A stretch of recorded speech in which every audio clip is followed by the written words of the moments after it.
Bonjour tout le monde, nous continuons notre cours. Nous avons arrivé la dernière fois à la région thoracique et nous avons vu dans la dernière capsule vidéo ce qu'on appelle la vertèbre thoracique type. Dans cette capsule, ou bien dans cette nouvelle capsule, on va aborder ensemble les particularités de certaines vertèbres de cette région, qui est la région thoracique bien sûr.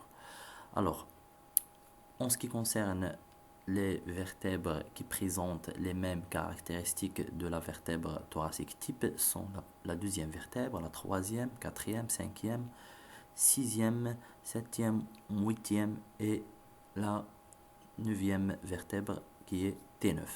Par contre, pour les vertèbres qui présentent certaines particularités par rapport à ces vertèbres thoraciques type sont la deuxième vertèbre, la dixième vertèbre, la onzième vertèbre et la dernière vertèbre thoracique qui est la vertèbre T12. Alors nous passons directement à évoquer les particularités de chaque vertèbre qui présente ces particularités en commençant par la première vertèbre qui est T1. Alors cette vertèbre, comme vous savez, c'est une vertèbre de transition entre la région cervicale et la région thoracique. Alors cette vertèbre T1, elle porte deux incus latéraux à la face supérieure de son corps. Alors, comme nous avons vu dans le chapitre réservé à la région cervicale, comme quoi la majorité des vertèbres cervicales est présente dans la face supérieure de son corps, ce qu'on appelle les incus. C'est la même chose pour cette vertèbre de transition qui est T1. Sa face aussi supérieure, elle présente ce qu'on appelle les incus. Alors ça, c'est la seule particularité de cette vertèbre T1. Pour le reste, elle est semblable à la vertèbre thoracique type. En passant à la deuxième vertèbre qui présente certaines particularités, comme vous voyez sur le schéma, en passant à la dixième vertèbre qui est la vertèbre T10. Alors pour cette vertèbre, en ce qui concerne les facettes costales, pour la facette costale supérieure, il est similaire à les facettes costales supérieures des vertèbres thoraciques. Elles présentent bien sûr cette vertèbre T10, elle présente une demi-facette supérieure, mais la particularité de cette vertèbre T10, c'est qu'il ne présente pas une facette ou bien une demi-facette costale inférieure. Alors c'est la seule particularité de cette vertèbre T10.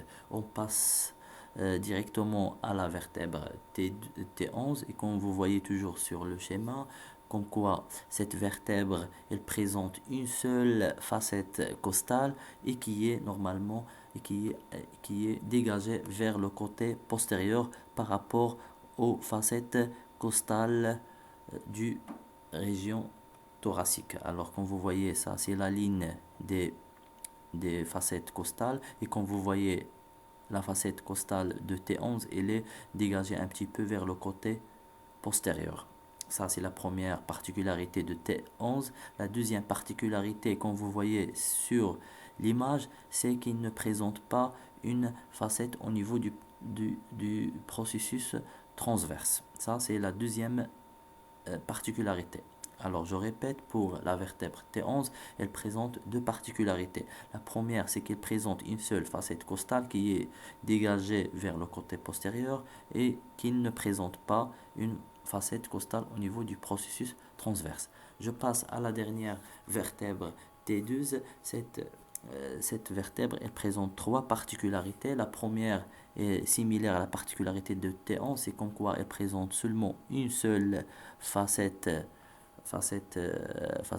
costale et qui est aussi plus dégagée vers le côté postérieur par rapport à la T11.